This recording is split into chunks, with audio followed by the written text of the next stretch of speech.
Good afternoon, Brigadier General Simmons, Command Sergeant Major Marchard, Command Sergeant Major Logan, distinguished guests, family, and friends. Welcome to today's promotion ceremony in honor of Major Corey D. King on the occasion of his promotion to Lieutenant Colonel. Our host and presiding officer for today's ceremony is Major General Thomas Carden, Jr., the Adjutant General of Georgia.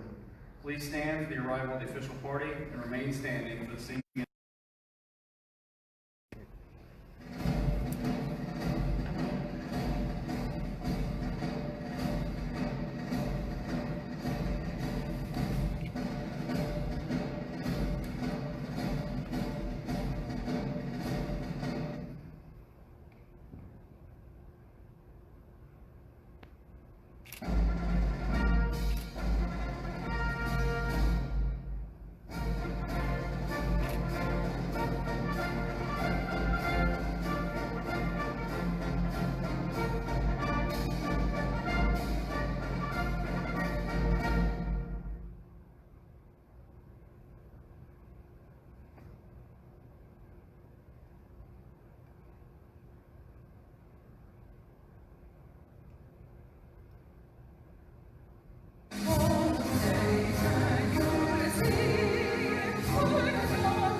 Join me in prayer if you would. Father God, we come to you this afternoon to celebrate one of Georgia's own, Major King, as he is recognized for his promotion to Lieutenant Colonel. Lord, we pray that you would continue to just open doors for him and bless his steps for him and his loved ones, his family up at Guard Bureau. It's just it's so encouraging to see another one of Georgia's officers make his way up the ladder and to do it and to bring such a fine light to who you are. Father, I pray that you would just bless this time, make it a special day for him and his loved ones, and I offer all these prayers in Christ's name. Amen. Thank you, Ms. Burke. Chaplain Bertle, ladies and gentlemen, please be seated. Again, good afternoon, and thank you for taking time out of your busy schedules to join us for Major King's promotion ceremony. Before we begin, please join me in extending a warm welcome to Major King's family, friends, and other esteemed guests. We extend special greetings to his son, Thomas King, his father, Danny King, his mother, Penny Coons, and stepfather, Bob Coons, brother, Casey King, sister, Katie King, aunts, Lisa, Donna, and Uncle Tim, as well as his significant other, Kelly Rainey. At this time, Major King will present a bouquet of flowers to his mother, his Aunt Lisa.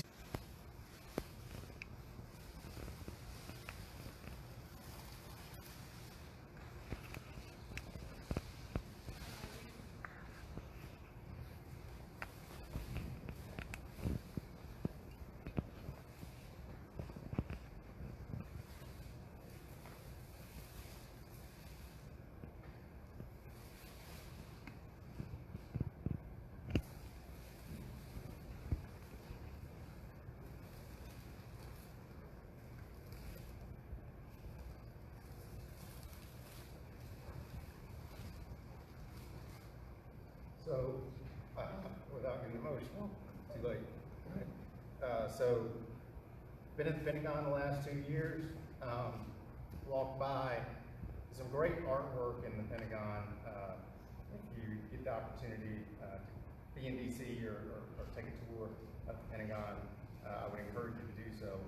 It's a bit like going through a museum and an art gallery at the same time. So just about every morning I would walk by this, and it made me think of my son Thomas. And so reached out to the artist and told her I just appreciate your work.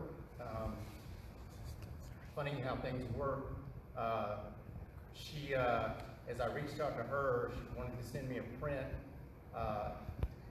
Got that obviously, but lo and behold, she knew some of the 40th Brigade or Georgia Guard family, and someone chimed in. I reached out to her over social media, and someone chimed in and say, "Hey Corey, by the way," so it was Lieutenant Colonel Dave Henderson and his wife. So anyway, it's just, and they let me know she's a great supporter of the military. So that was just really nice. So we're going to frame this and put it in our house, and you know, I think it means a lot to the time that Thomas and I have you know, not been together at times, and it certainly made me smile every morning I went to work. So anyway.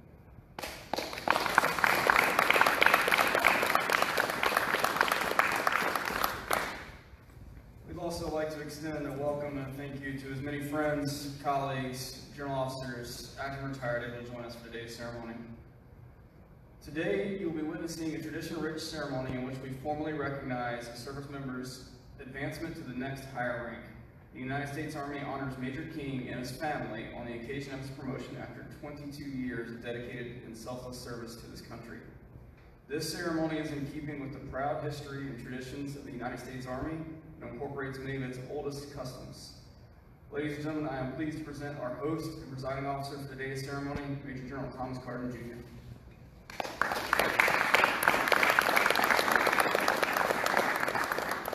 Good afternoon, everyone. Can't tell you what an honor it is to be here today on the occasion of Major Corey King's promotion to Lieutenant Colonel.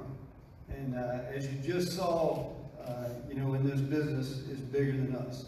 And I was with Corey right from the beginning of his commission service when he showed up at 2nd Battalion, 121st Infantry as a bright-eyed, dangerous second lieutenant, and have watched him grow through the years. And just to be in the same room, Corey, with you and your family is an honor. I appreciate you coming home to have this ceremony and to allow us to be whatever small part of it that we can, to let you know how much we appreciate your leadership, your service, your commitment, and your sacrifice throughout those 22 years. I'm beginning to feel kind of old, having been in this with you since the beginning. But on the theme of it's bigger than us. You saw here, and you can see obviously the emotion in Dad's eyes when he talks about his son, talks about his family. And, you know, we do what we do in this business for a lot of motivations. And there are a lot of people that are very ambitious in their career when they get started, and many of them don't stay very long. But when you realize that this is not a job, it's not a ladder, that it's a profession, that we put others before ourselves, that we protect, support, and defend the American way of life, then it's a little bit bigger than when's my next promotion or when is my next award. And you all just saw what I think is an outstanding example. I used to wonder when I was a young soldier, well, all the old guys cried and hugged, and I said, you know, they're old and they must be getting weak, you know. But I'll tell you, I find myself getting a lump in my throat more on occasions like this, you know, having shared in many of the tough days, to know what it's like to have your children not exactly understand what it is that you do for a living, perhaps compared to what other people do. And you know, I tell people, you know, it takes all kinds to make the world go round. You need everybody doing things in all professions. You know, you need a bank teller, you need somebody working at the grocery store. But you know, that half of 1% of the U.S. population that puts on this uniform, to serve a cause larger than themselves, knowing full well that they signed a blank check to give everything up and to do their lives to protect your life, to protect your way of life. Thomas's ability to go to school wherever he wants to go to school, to aspire to whatever career or profession that he wants to aspire to worship in whatever way he sees fit or not at all. And that's significant, the men and women among us that do that. So I look around the room today and I see people that were with Corey and I right from the beginning when he showed up down in Albany at 2nd Battalion, 121st Infantry again, bright-eyed, young, dangerous, second lieutenant. And worst of all, he was a signal officer. And I can remember one of our early conversations, I said, so you're a signal officer. Now, we needed a signal officer, but I said, you know, you guys are hard to come by because I'd rather be a target on a 10-meter pop-up range than I would be a signal officer because they take a lot of heat. So you're going to have thick skin to succeed in your chosen profession, because being in the Army is one thing, being a commissioned officer is something else, and being a signal officer, now that's tough business. It really takes special leaders to do that. And Corey not only did it, he's done it well. And so if you do the math on it, and I don't do math in public for many, many reasons, those of you who know me well know why. But you know, less than 1/2 of 1% of the U.S. population put the uniform on. And if you start, you know, you put that decimal and you start adding zeros in front of it, and how many of them go on to commission? How many of them go on to achieve the rank and, more importantly, the responsibility of serving as a lieutenant colonel? And then how many of them do 22 years in that uniform, multiple deployments, stood up the National Guard's first cyber protection team. And as every day goes by, we see that that's a growth industry in the world that we live in. So you go from you know, a bright-eyed second lieutenant, a little bit naive about where you're headed, and then you find yourself on the cutting edge of one of the key tools that our Army is using to keep America safe. And then now, you know, to go through all of those assignments and all of those deployments, and now, if I read your bio correctly, you're working in the Army National Guard G1 Directorate. So, good Lord's got a special place for you, Corey. That is tough business. The people business is absolutely the toughest, or one of the toughest things outside of trying to communicate that we try to do. So I got 3 priorities in this organization: it's people, it's readiness, and it's communication. I'll tell everybody, communicating is the hardest thing we try to do, but absolutely the most important thing that we do is to take care of our people, because none of this is possible without having those men and women that want to be part of an organization that enables them to reach their full potential and do what it is that they signed up to do. So you've obviously served and excelled in a number of key positions in our military. There are a lot of soldiers that are doing better today because of your leadership. I'm one of them. You did a lot of coaching up for me, and I appreciate that. And you probably coached up to a lot of other people that are in this room today. But to the family, you know, I can't go in this uniform and pump gas or buy groceries without somebody coming up, especially in our great state here, because this is a patriotic state. People love service members in this state, and they say, hey, thanks for what you do. But nobody can really distinguish between any of you and anybody else that's buying groceries or pumping gas. So today, among many things, a great opportunity for us to thank you for what you all have done to enable the service of what we certainly think is a great soldier and a great leader. So let's give this family a hand for what you are.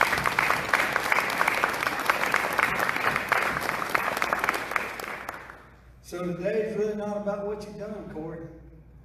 Today's got a whole lot more to do with what you're getting ready to do after this. So if you thought that the rucksack you were carrying when you woke up this morning was heavier, we're getting ready to drop about another 100 pounds in there for you to carry it forward. Because again, you know, today's a little bit about, you know, obviously celebrating and recognizing a milestone in a career.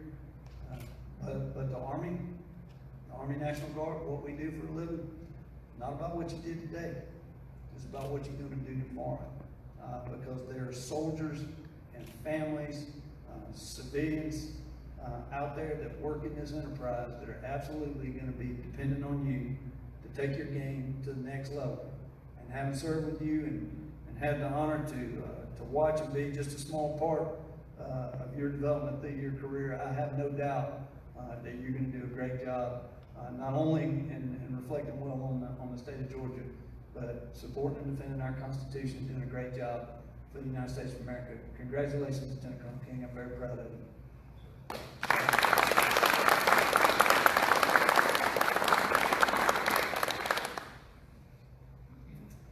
Would Major King's parents and son please join Jerome Carden? Ladies and gentlemen, please stand for the publishing of the order. Attention to orders. The President of the United States has proposed special trust and confidence in the patriotism, valor, fidelity, and abilities of Major Corey D. King. In view of these qualities and his demonstrated potential for increased responsibility, he is, therefore, promoted in the United States Army to the rank of Lieutenant Colonel, effective the first day of July 2020, by order of the Secretary of the Army, signed James C. McConville, General, United States Army, Chief of Staff.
Audience may be seated. Will the rest of Colonel King's family please come up and stand with him for a moment?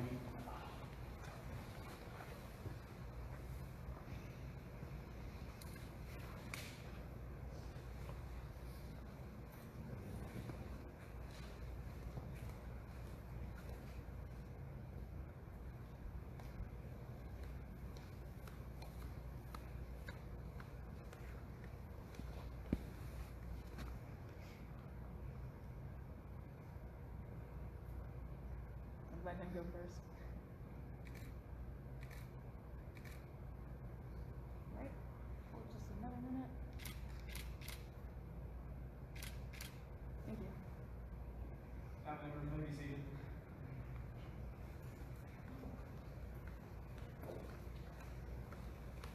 The military officer's oath is a combination of constitutional requirement, historical influence, and centuries-old custom. The first oath of office were given by officers and non-commissioned officers serving in the Continental Army beginning in 1775. The oath was modified with the ratification of the Constitution in 1789, and again modified in 1862 during the Civil War. The oath was simplified in 1884, and the version we use today for officers was approved in 1959. Jerome Carden will now administer that oath. I, Corey Daniel King, having been appointed an officer in the United States Army, in the rank of Lieutenant Colonel, I solemnly swear to support and defend the Constitution of the United States against all enemies, foreign and domestic, that I will bear true faith and allegiance to the same, that I take this obligation freely, without any mental reservation or purpose of evasion, and that I will well and faithfully discharge the office upon which I am about to enter. So help me God.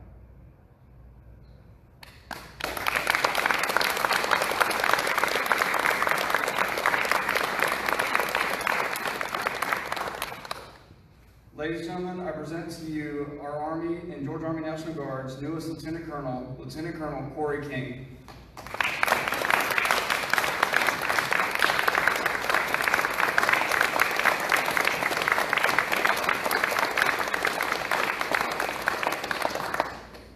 Lieutenant Colonel, the floor is yours.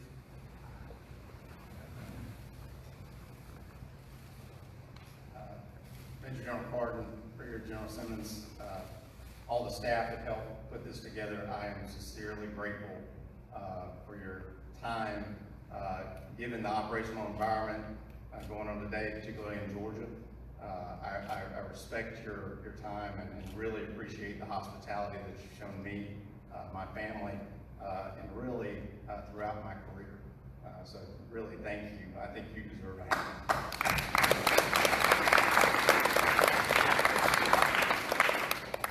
And I'm going to be brief. General Carden hit on it. Fresh lieutenant going down to Albany, long trip down there. 2121 near and dear to my heart. 40th Brigade. Miss the brigade so much. Miss the Georgia Guard family. Blessing in disguise. We had originally planned this event to be in DC. With everything going on, obviously that just simply was not going to happen. And it made it a lot easier to transition this to Georgia. But I had to really ask for some favors in order to do that. So again, thank you. And again, it was a blessing in disguise because less travel for my family. Wasn't sure that I was going to be allowed to get down here, so a lot of things fell into place, and I apologize for some of the last minute notification.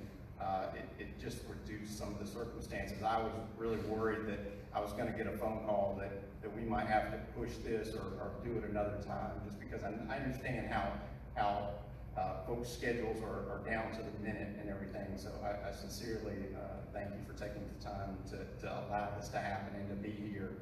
I was going to prepare something, and I just simply wasn't going to do something. I don't want it to seem like a hip shoot, but the other day, things have been going through my head as far as throughout my career, who's been significant, what to mention here.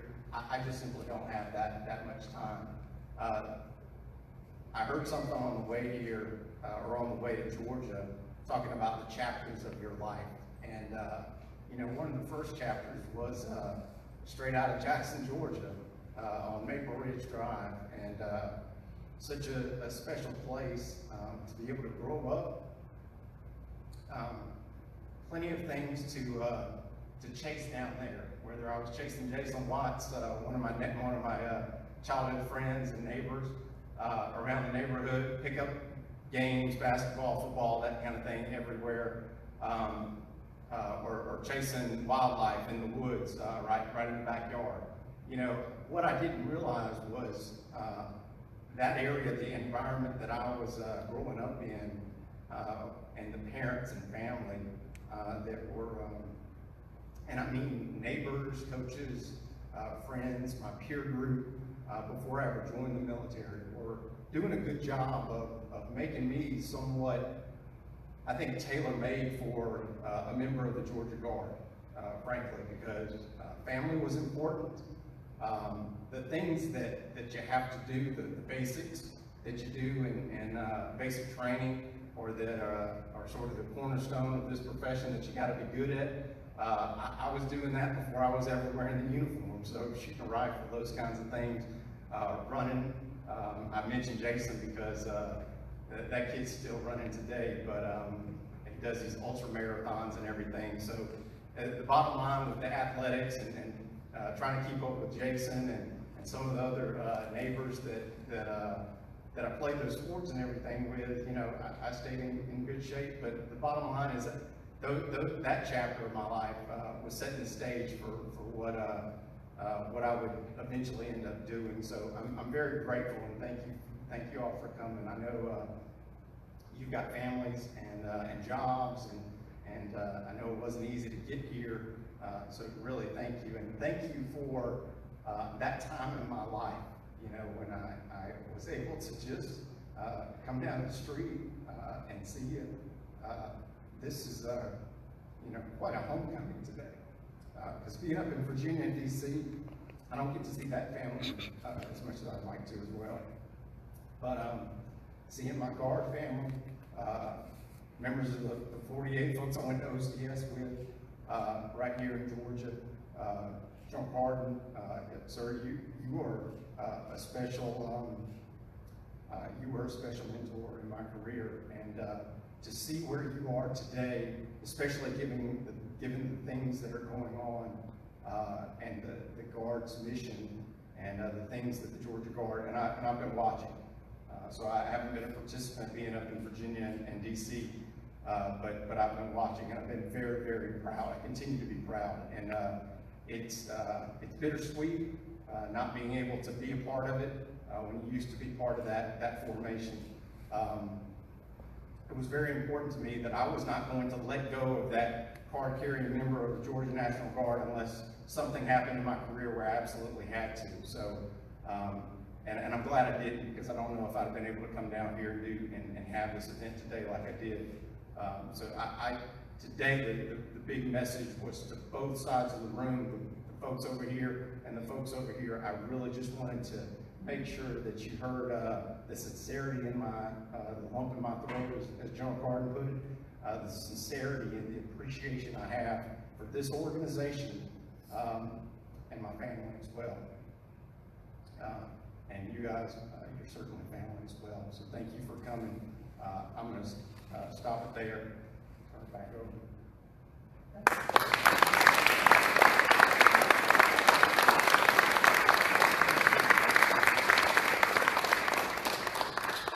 Ladies and gentlemen, please remain standing for the singing of the Army song. The lyrics can be found on the back of your programs.